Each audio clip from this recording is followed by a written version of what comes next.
है कि 6 ग्राम, 6 ग्राम को किलोग्राम में बदलना है। किसमें? किलोग्राम में।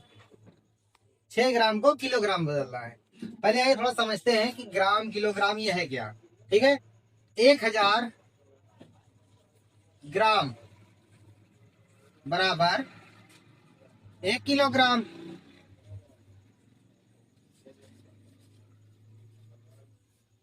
1 किलोग्राम, 1000 ग्राम बराबर 1 किलोग्राम। अगर हमें किसी किलोग्राम को, क्या किलोग्राम को, किलोग्राम को ग्राम में बदलना हो तो उसमें हम गुणा कर देते हैं। किससे? 1000 से। अगर किसी किलोग्राम में, किसी किलोग्राम को, जैसे मान के चलिए 6 किलोग्राम, 6 किलोग्राम को किसमें बदलना है? ग्राम में बदलना है। तो क्या करेंगे? इसी में 1000 से गुणा कर देंगे। 6 × 1000, इसका आंसर आ जाएगा 6000। अब ये किलोग्राम नहीं हो गया, 6000 ग्राम हो गया। ठीक। अगर कहना है, फिर कह रहा है अगर किसी को, इसी को, ये जो किलोग्राम है ये जो ग्राम में बदला है, इसी को किलोग्राम में बदलना है तो 1000 से भाग दे देंगे। 3 जीरो से 3 जीरो कट जाएगा, बचेगा 6 kg। ठीक। उसी तरह से यहां कह रहा है कि 6 ग्राम बराबर कितना, मतलब कितने किलोग्राम, यानी कि 6 का भाग हम 1000 में दे देंगे। 1000 भागे 6। यहाँ पे अब देखिए क्या है कि 6 है, ये बड़ी संख्या है, जीरो लगाएंगे, दशमलव लगाएंगे, 1 जीरो बढ़ा देंगे। ठीक है, लेकिन हमें अभी भी ये बड़ा, ये छोटा है, तो 1 जीरो लगा के 1 जीरो और बढ़ा देंगे। लेकिन फिर भी ये छोटा, ये छोटा है, ये बड़ा है, तो फिर 1 जीरो लगा के 1 जीरो लगा देंगे। तो अब 6 बार जाएगा, 6 1, ये हो गया 6000, कट गया। ठीक। तो हमारा आंसर कितना आ गया? इतना किलोग्राम। यही सही है। नेक्स्ट, कि किसी गांव की जनसंख्या 750 है, उस गांव में यदि 50 व्यक्ति निरक्षर हो तो साक्षरता का प्रतिशत ज्ञात करना है। ठीक है, तो निरक्षर का मतलब है पढ़े लिखे नहीं है, और साक्षरता का मतलब पढ़े लिखे हैं। ठीक है, तो आइए जानते हैं। तो इसे थोड़ा सा लिखने का तरीका भी देख लेते हैं। क्या है? यहाँ पे लिखेंगे दिया है। क्या दिया है? कि लिखेंगे गांव की जनसंख्या, गांव की जनसंख्या कितनी है? 750 है, जिसमें से निरक्षर कितने हैं? निरक्षर कितने हैं? 50 लोग हैं। और साक्षरता कितना है?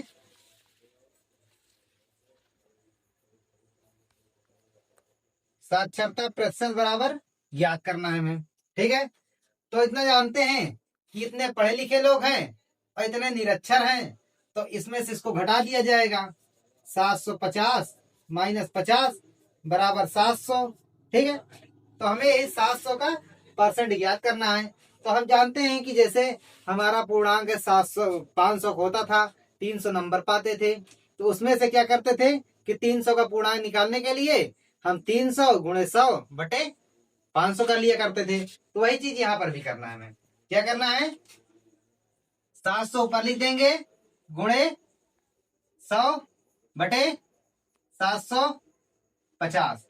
ठीक, 1 जीरो से 1 जीरो कट गया। ठीक है, 25 तिहाई 75, या 5 से काटिए, 15 पचे 75। ठीक है, और 5 से कटा तो 5 दूनी 5 का नाम 5, 5 दूनी 5 चौको 20, और ये जीरो, 1 जीरो ये बढ़ गया। यानी कि इसका आंसर अभी कितना आया? 1400 में 15 से भाग देना। हम एकदम छोटे चल रहे हैं, ये नहीं कि ऐसे ऐसे काट पीट के बता दिए, नहीं, एकदम छोटे से। ठीक है, 15 का भाग देंगे इसमें, तो 15 का पहाड़ा ऐसा पढ़िए कि 140 से ज्यादा जाए। 15 सत्ते 105, 15 अट्ठे 120, 15 नवैया 135। ठीक, कितना बचा? 5 बचा। अब कहेंगे कि जीरो उतार लिया जाए यहाँ पर। ठीक है, जीरो उतार लिया गया। अब 15 का पहाड़ा ऐसा पढ़िए कि 50 से ज्यादा ना जाए। तो 15 15 15 दूनी 30, 15 तिया 45, 15 चौको 60 ज्यादा हो जा रहा है, तो उससे एक कम, 15 तिया 45। ठीक, कितना बचा? 5। ठीक, अब यही प्रक्रिया लगातार चलती रहेगी। क्यों? आइए देखते हैं। हमने दशमलव लगाया, यहाँ 0 बढ़ा लिया, 15 तिया फिर 45, फिर 5 आया, फिर दशमलव लगा, 0 बढ़ा सकते हैं, 15 तिया 45। ठीक, यही प्रक्रिया निरंतर चलती रहती है। तो हम ज्यादातर क्या कहते, दशमलव के 2 अंक बाद तक अंक लिखते हैं। ठीक है, तो हमारा आंसर क्या आ जाएगा? 93.33%। तो इसका परसेंटेज कितना आ जाएगा साक्षरता दर का? साक्षरता का प्रतिशत बराबर 93.33। यही आपका आंसर हो गया। ठीक है, चलते हैं नेक्स्ट सवाल पे। है कि 600 छात्रों के लिए विद्यालय में 240 बालिकाएं हैं, बालिकाओं का प्रतिशत ज्ञात करना है। इसमें भी वही चीज करना है। क्या करना है? 240 ऊपर लिख देना है, गुणे 100/600। ठीक है, 2 जीरो ऊपर दिख रहा है, 2 जीरो नीचे दिख रहा है, हमने काट दिया। ठीक, बचा 6, 6 का नाम 6, 6 चौको 24, 1 जीरो बचा था, बढ़ा दिया, कितना आ गया? 40% आ गया। ठीक है, इसी तरह से अगर मान लीजिए इसने क्या पूछा था कि ये कुल छात्र कितने थे? 600 थे, इतनी बालिकाएं थी, यानी कि 600 छात्र थे और 240 बालिकाएं थी, तो हमने घटा दिया, तो यानी कि 360 क्या थे? बॉयज थे, मतलब लड़के थे। ठीक है, तो अब क्या करेंगे? कह दिया जाए कि बॉयज का परसेंटेज निकालो, तो इजी है भी, 360 इंटू 100/600। 2 जीरो से 2 जीरो कट गया, 6 का नाम 6, 6 छंग 36, जीरो बचा, बढ़ा दिया, यानी कि 60%। अब ये दोनों परसेंट जोड़ देंगे तो 100% हो जाएगा, क्योंकि 100% जो इसके बराबर है। कि 250 केलों में से 50 केले कक्षा में बांट दिए गए, तो बचे हुए जो केले हैं उनका प्रतिशत ज्ञात करना है। एकदम इजी है, 250 माइनस 50 बराबर 200। ठीक है, अब 200 का इसी का प्रतिशत ज्ञात करना है, तो 200 गुणे 100 बटे कितना? 250। 0 से 0 कट गया, 5 पचम 25 और 5 चौको 20। ठीक है, 5 चौको 20, 5 का नाम 5 और 5 दूनी 10, 4 दूनी 8 और ये 1 जीरो बचा है, बढ़ा दिया हमने, कितना आ गया? 80%। फिर से चलिए चेक कर लेते हैं इसी को। हाँ, कितना है? इसमें से घटाया कितना बचा था? 200 इंटू 100/250। 1 जीरो से 1 जीरो काटा, 5 दूनी 10, 5 पचम 25, 5 का नाम 5, 5 चौको 20, 1 जीरो बचा, बढ़ा दिया, तो 40 दूना 80%। ठीक, आंसर। चलिए नेक्स्ट सवाल देखते हैं। हमारी अगली सवाल है 651 मीटर लंबे, यहाँ पे मीटर होगा क्या? मीटर। 651 मीटर लंबे फीते में 18.6 मीटर के कितने टुकड़े किए जा सकते हैं? ठीक है, तो एकदम आसान सा दिख रहा है। जैसे मान चलिए कि 250 पेन है। ठीक है, 250 पेन कितने की मिली है? 50 रुपए की मिली है। तो एक पेन का मूल्य ज्ञात कर लीजिए, 5 का नाम 5 और 5 का, चलिए भाग देके चलते हैं। ठीक है, 250 बच्चों वाला, 50 से भाग दे दीजिए, 50, 5 बचा 25 और 1 जीरो बढ़ा दिया हमने, कट गया, कितना आया? 5। मतलब एक पेन का मूल्य बराबर 5 रुपया। ठीक, इसी प्रकार से यहाँ पर भी हमें करना है, यानी कि 18.6 भागे 651। ठीक है, अब यहाँ देखिए, यहाँ पे पॉइंट है। ठीक है, और यहाँ पे पॉइंट है नहीं, तो हम कैसे करेंगे? ये पॉइंट यहाँ से हटा देंगे, हटा दिया हमने, तो यहाँ पे 1 जीरो बढ़ा लेंगे। ठीक है, अब 18 का पहाड़ा ऐसा पढ़ेंगे 65 ज्यादा ना होने पाए। 18 का 18, 18 36, 18 54, 3 बार पढ़ने पे 54, क्योंकि 18 चौक 72, 7 आ जा रहा है, 18 3 54।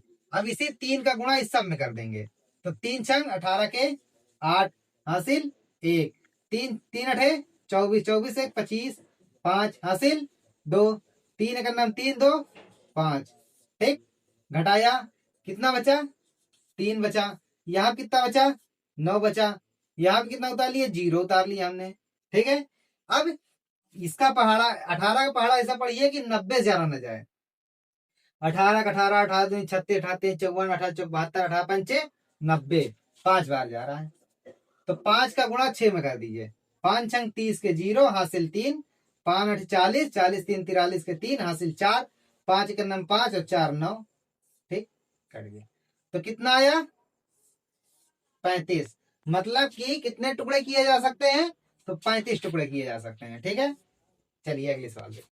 कह रहा है 5.4 मतलब 5.4 माइनस 2.25 को घटाना है। एकदम इजी है। इसे आप क्या करेंगे? छोटी वाली ये है ना, ये बड़ी है, तो इसको क्या करेंगे? 2.25 और बड़ी वाली संख्या इसी के ऊपर रख देंगे 5.4। अब यहाँ देखिए, यहाँ पे अंक है, इसके ऊपर अंक नहीं है, इसके ऊपर हम 0 बढ़ा देते हैं। ठीक, अब घटा देते हैं। घटाया 5 आया, क्योंकि इसने एक हासिल लिया इससे। 10 10 में से 5 गया 5, इसके पास 3 बचा, 3 में से 2 गया 1, दशमलव लगा दिया। अब यहाँ पे इसने जो है इस क्या कहते हैं, इसके पास से 2 चला गया तो बचा 3, तो आंसर 3.15 आंसर आ गया।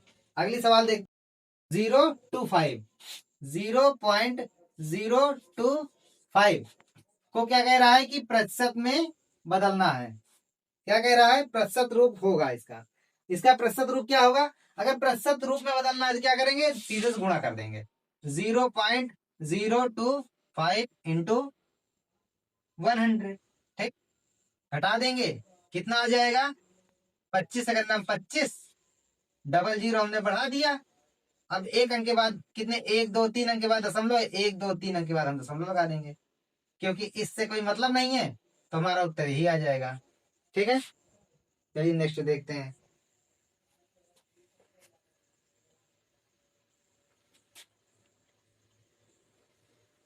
बन गया ना।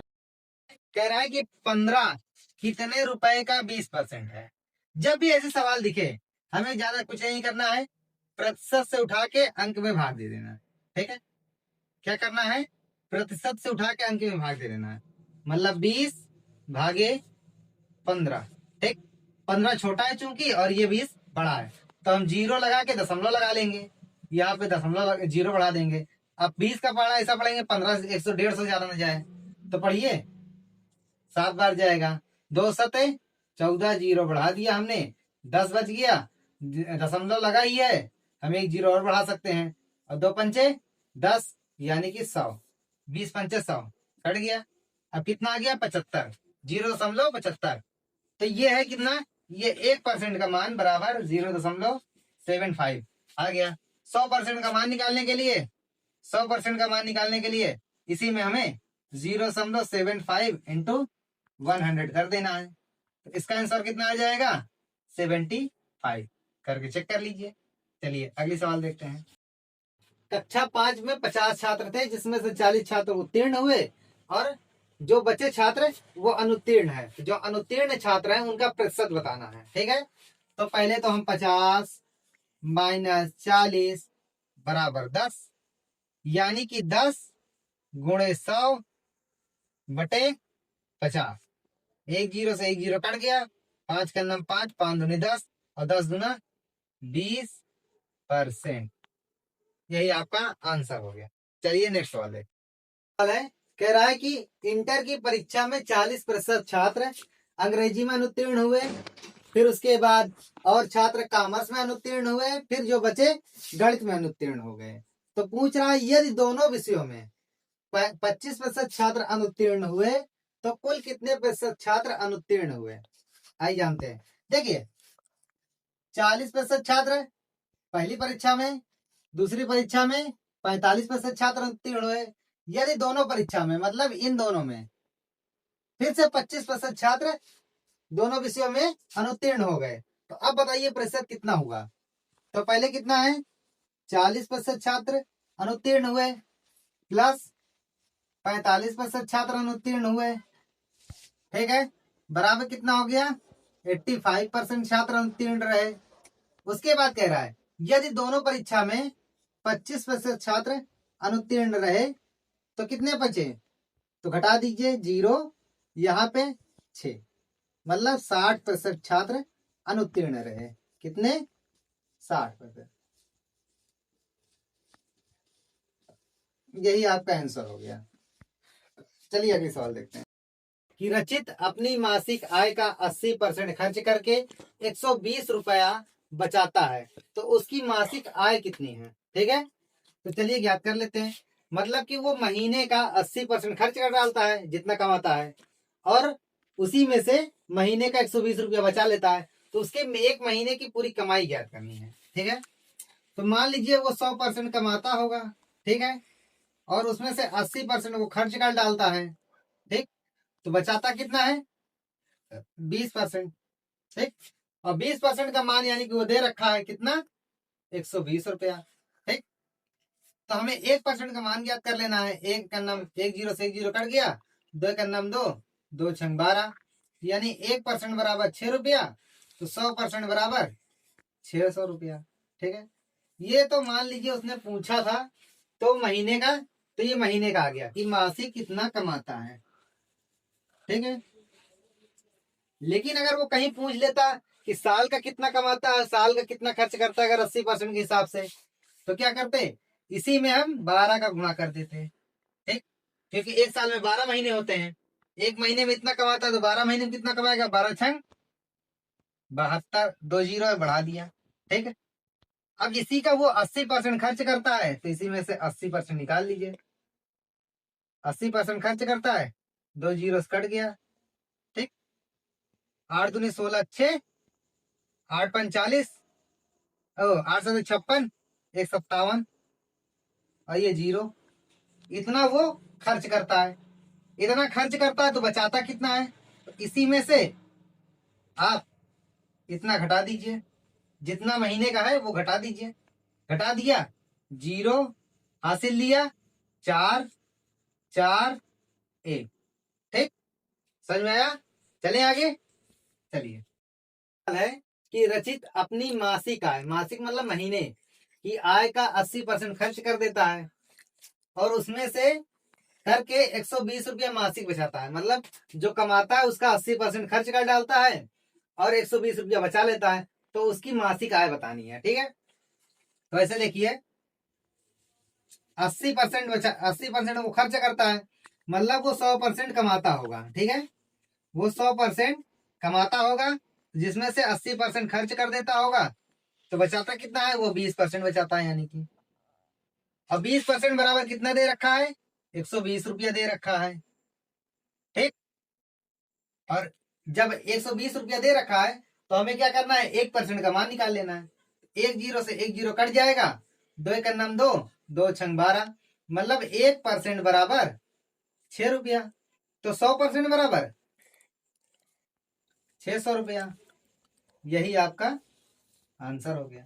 ठीक, चलिए आगे देखते हैं। सवाल है, कह रहा है उसमें ऑप्शन में है कि विजातीय व्यंजक, अरे विजातीय व्यंजक हम समझ लेते हैं तो आप उसे स्वयं कर लेंगे। ठीक है, विजातीय व्यंजक और सजातीय व्यंजक, जैसा मान लीजिए लिखा है ए प्लस ए प्लस ए, ये सब क्या है, सजातीय व्यंजक है। सजातीय व्यंजक, यहीं पर कह दिया जाए ए स्क्वायर प्लस ए स्क्वायर या माइनस ए स्क्वायर, ये सब क्या है, सजातीय व्यंजक है। ठीक है, लेकिन अगर कह दिया जाए कि ए स्क्वायर प्लस ए, ए स्क्वायर प्लस ए, क्या आप इसे आपस में जोड़ सकते हैं, नहीं जोड़ सकते हैं, तो ये कौन से व्यंजक हुए, विजातीय व्यंजक हुए। लेकिन कहीं यहीं पर गुणे का निशान होता तो आपस में आप गुणा कर सकते थे, इसका स्क्वायर 3 आ जाता बस।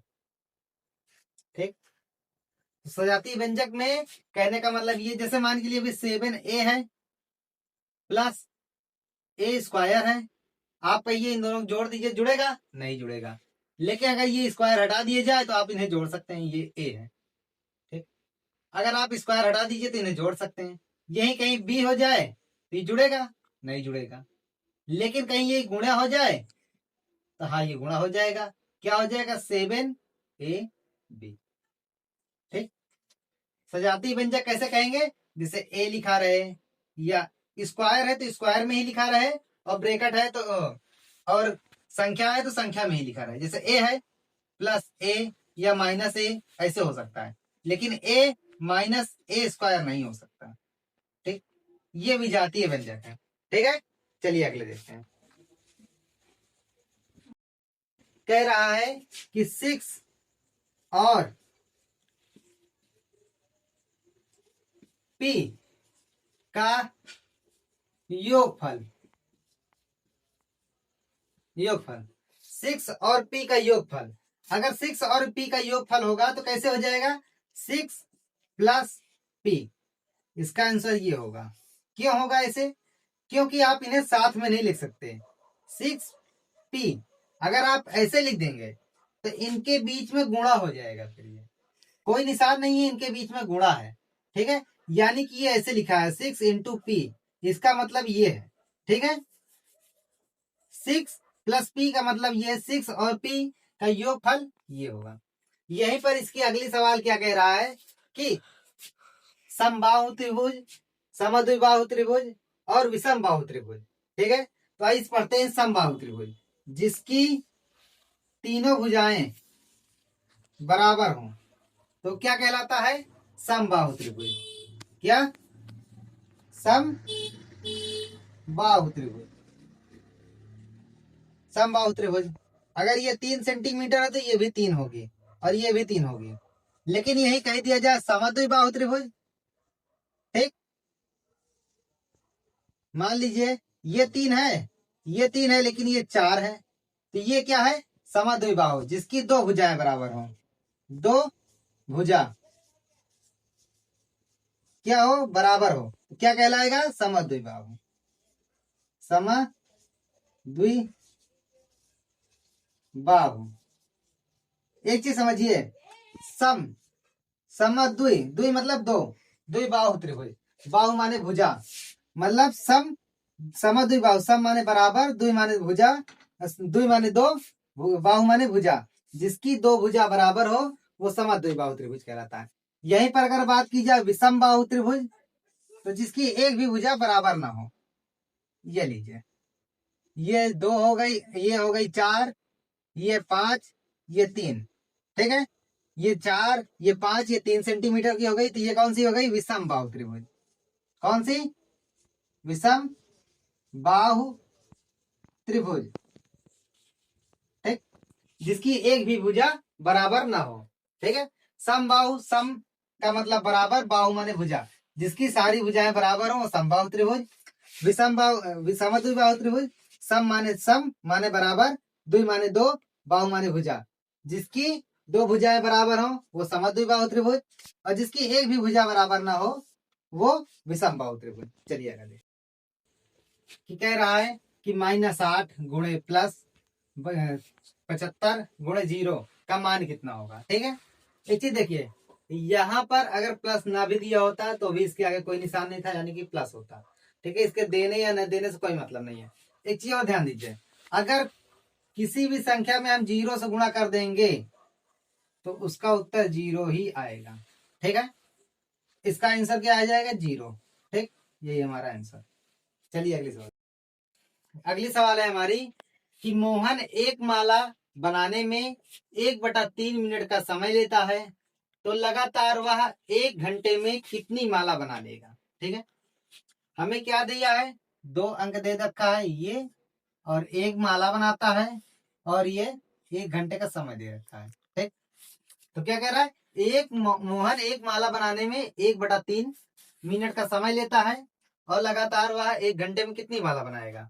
तो क्या करना है, 1/3, 1 मिनट बराबर 60 सेकेंड, 60 सेकेंड, यानी कि 1/3 मतलब 60/3 बराबर 1 माला।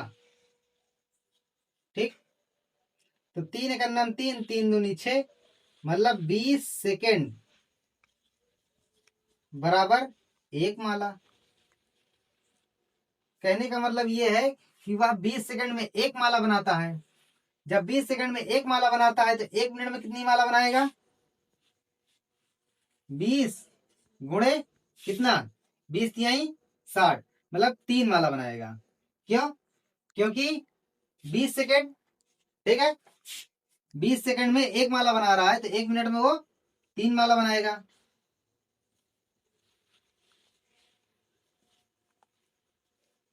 तीन माला। और जब 1 मिनट में वो 3 माला बना रहा है तो 1 घंटे में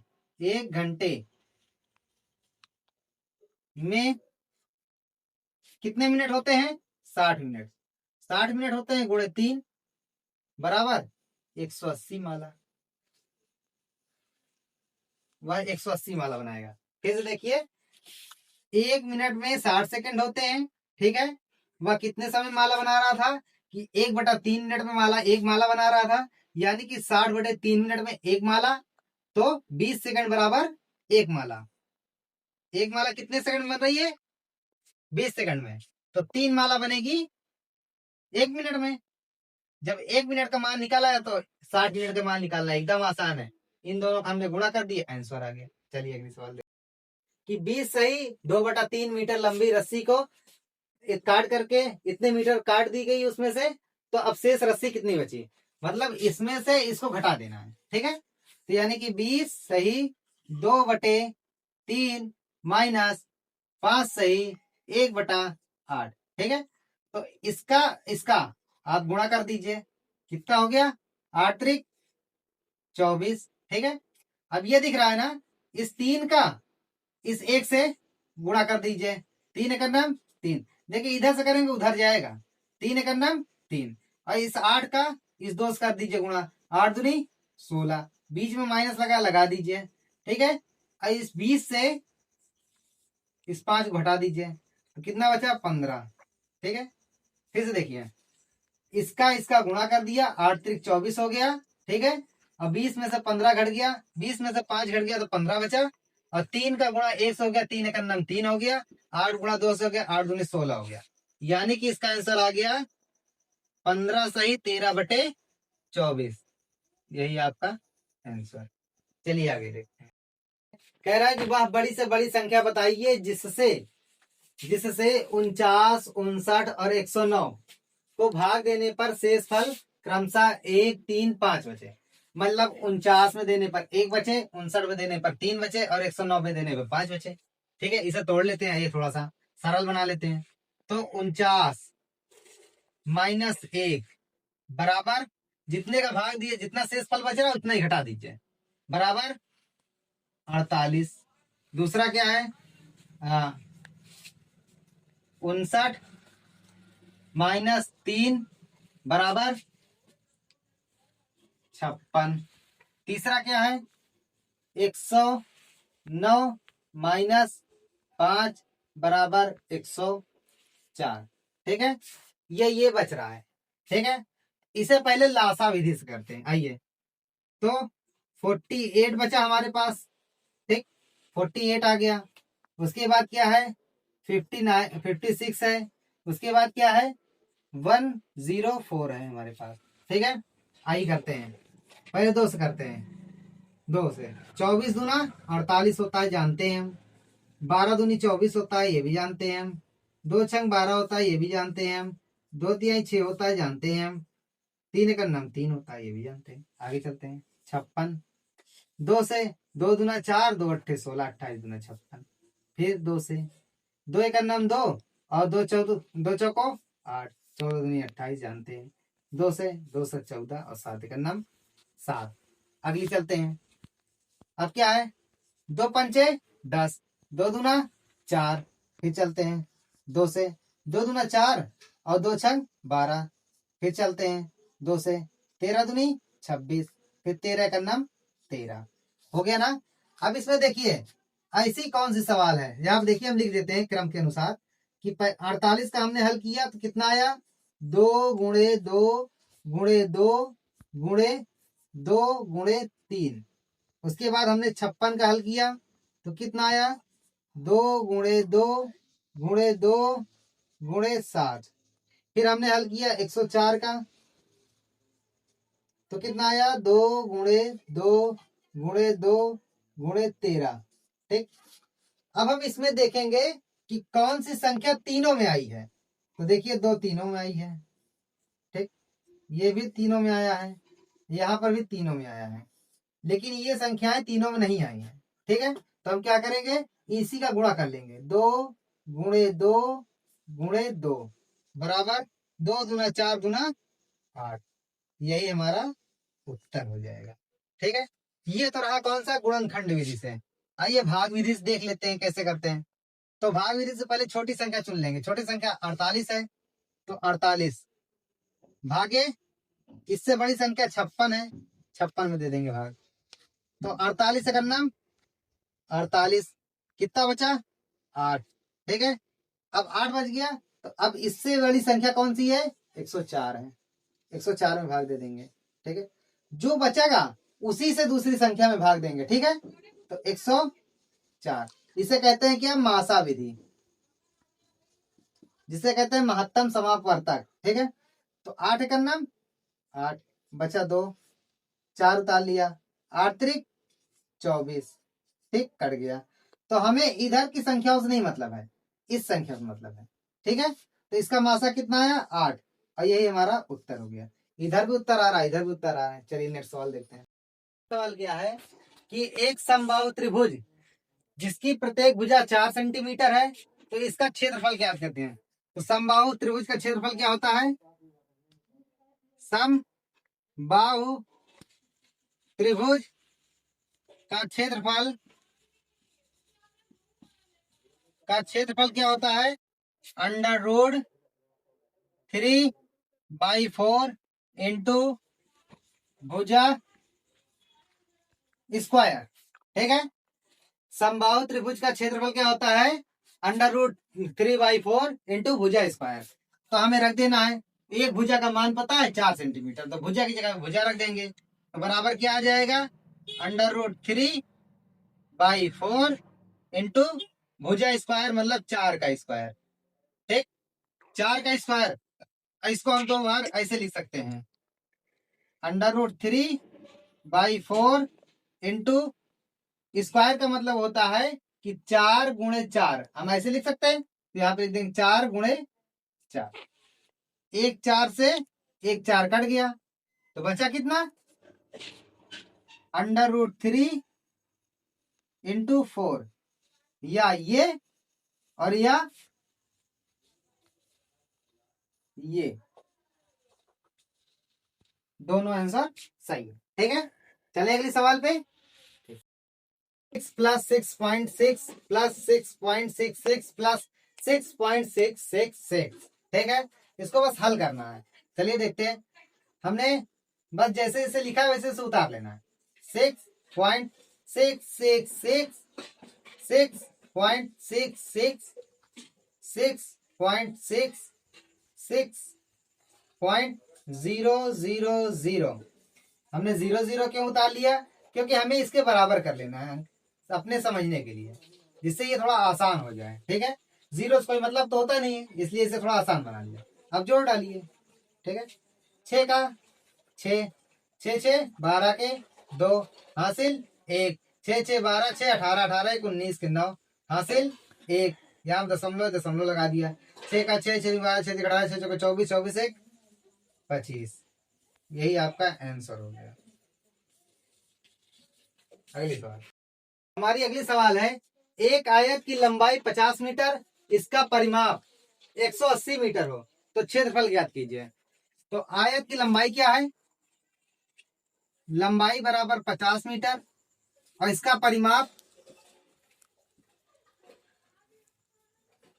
बराबर 180 मीटर। तो क्षेत्रफल पूछ रहा है, क्षेत्रफल बराबर क्या। ठीक है, तो इसके लिए हम क्या करेंगे कि आयत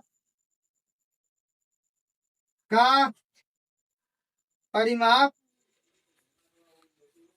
बराबर 2 ब्रैकेट में लंबाई प्लस चौड़ाई। ठीक है, परिमाप कितना है 180 मीटर, बराबर 2, लंबाई कितना है 50 मीटर, प्लस चौड़ाई नहीं पता, उसकी जगह पे क्वेश्चन मार्क। तो कितना है 180 बराबर 5 का 50 का 2 से गुणा होगा, 50 दूनी 100 प्लस इसका गुणा इससे हो जाएगा 2 का, इस क्वेश्चन मार्क है 2 क्वेश्चन मार्क। ठीक, आइए चलते हैं 2x या 2 क्वेश्चन मार्क। आपको x रखना है x रख लीजिए, बाकी क्वेश्चन मार्क रखना चाहिए क्वेश्चन मार्क। अब यहाँ देखिए ये प्लस में है, इधर जाएगा माइनस में हो जाएगा, इधर गुणे में होता है, इधर जाता बटे में हो जाता। ठीक है, यहाँ पे प्लस में है इसलिए इधर जाएगा तो माइनस में हो जाएगा। तो 180 माइनस 100, ठीक, 180 माइनस 100 बराबर 2 क्वेश्चन मार्क। इसमें से ये घट गया तो कितना बचा 80 बराबर 2 क्वेश्चन मार्क। यहाँ पे ये गुणे में है 2 और ये क्वेश्चन मार्क, ये दोनों गुणे गुणे में है, तो इसको इधर लाएंगे तो बटे में हो जाएगा 80 बटे 2, 2 एक अन्नम 2 और 2 चौको 8, मतलब क्वेश्चन मार्क के बराबर 40। ठीक है, यानी कि चौड़ाई, क्वेश्चन मार्क का मतलब क्या था चौड़ाई, चौड़ाई। ठीक है, चौड़ाई बराबर 40। तो आयत का क्षेत्रफल क्या होता है, आयत का क्षेत्रफल, आयत का क्षेत्रफल बराबर लंबाई गुणे चौड़ाई। ठीक है, लंबाई गुणे चौड़ाई, लंबाई कितनी है 50 मीटर और चौड़ाई कितनी है 40 मीटर, तो 5 चौको 20 और 2 जीरो बढ़ा दिया 2000 हो गया। ठीक, एक तो तरीका ये रहा करने का, और एक अगला तरीका देख लेते एकदम आसान वाला। ठीक है, हमें पता है कि आयत की क्या दे रखी है लंबाई, वो 50 मीटर, और परिमाप, परिमाप बराबर कितना दे रखा है 180 मीटर। ठीक है, और परिमाप क्या होता है कि चारों भुजाओं का योग होता है। ठीक है, ये रहा आपका आयत, ये रही लंबाई 50 मीटर। अगर आयत क्या होता है कि आमने सामने भुजा बराबर होती है, अगर ये 50 मीटर है तो इसके सामने वाली भुजा भी 50 मीटर होगी। ठीक है, ये दोनों 50-50 हो गई, 50-50 100 मीटर। ठीक है, लंबाई, अगर परिमाप में से लंबाई हटा दी जाए तो कितना आ जाएगा 80 मीटर। अगर 80 का 2 भागों में बांट दिया जाए बराबर बराबर, ठीक है, या बटे 2 कर दिया जाए, क्योंकि हम जानते हैं कि जितनी ये होगी उतनी ये होगी, तो इसका आ गया 40। ठीक है, यानी अगर ये 40 है तो ये भी 40 ही होगी। ठीक है, 2 बराबर भागों में हमने बांट दिया, तो चौड़ाई आ गई 40 और लंबाई पहले से दी रखी थी, मतलब कि लंबाई और गुणे चौड़ाई, ये क्या है क्षेत्रफल है आयत का। ठीक है, लंबाई गुणे चौड़ाई क्या है 50 गुणे 40 बराबर 2000, यही आपका आंसर हो गया।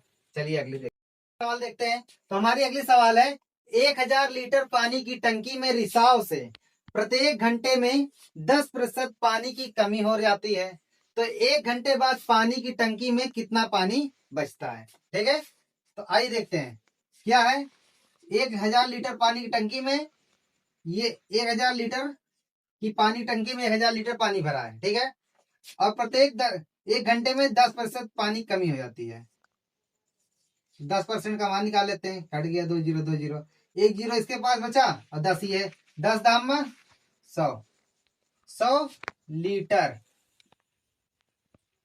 यानी कि 1 घंटे में 100 लीटर पानी की कमी हो जाती है। ठीक है, कितनी 100 लीटर, तो 1 घंटे बाद उसमें कितना पानी बचेगा 1000 माइनस 100 बराबर 900 लीटर। ठीक, इतना पानी बचेगा। आइए अगली सवाल देखते हैं। तो हमारी अगली सवाल है, यदि किसी दिए हुए आयत की लंबाई 10 सेंटीमीटर तथा चौड़ाई 5 सेंटीमीटर हो, तो यदि इस आयत की लंबाई आधी कर दी जाए और चौड़ाई दोगुनी कर दी जाए तो आयत के परिमाप पर क्या प्रभाव पड़ेगा। ठीक है, ये रहा आपका आयत। ठीक है, पहला आयत जिसकी लंबाई 10 सेंटीमीटर है और चौड़ाई 5 सेंटीमीटर है। ठीक है, और फिर अगर ये 10 सेंटीमीटर है तो ये भी 10 सेंटीमीटर होगी, ये 5 सेंटीमीटर है तो ये भी 5 सेंटीमीटर होगी। ठीक है, तो अगर इसके अब क्या कह रहा है कि लंबाई को आधी तो क्या चौड़ाई को दोगुनी कर दी जाए। चलिए लंबाई को आधी कर देते हैं हम। ये लीजिए, हमने लंबाई को आधी कर दिया तो लंबाई हो गई कितनी, 5 सेंटीमीटर, और चौड़ाई हो गई 10 सेंटीमीटर। ये भी 10 सेंटीमीटर, ये भी 5, ये 5 सेंटीमीटर, तो ये भी 5 सेंटीमीटर। तो इसके परिमाप पे कोई प्रभाव पड़ा नहीं पड़ा। ठीक है, तो आयत के परिमाप पर कोई प्रभाव नहीं पड़ेगा, बस ऐसे ही लिख देना है। आयत के परिमाप पर कोई प्रभाव नहीं पड़ेगा। ठीक, चलिए अगले सवाल देखते हैं।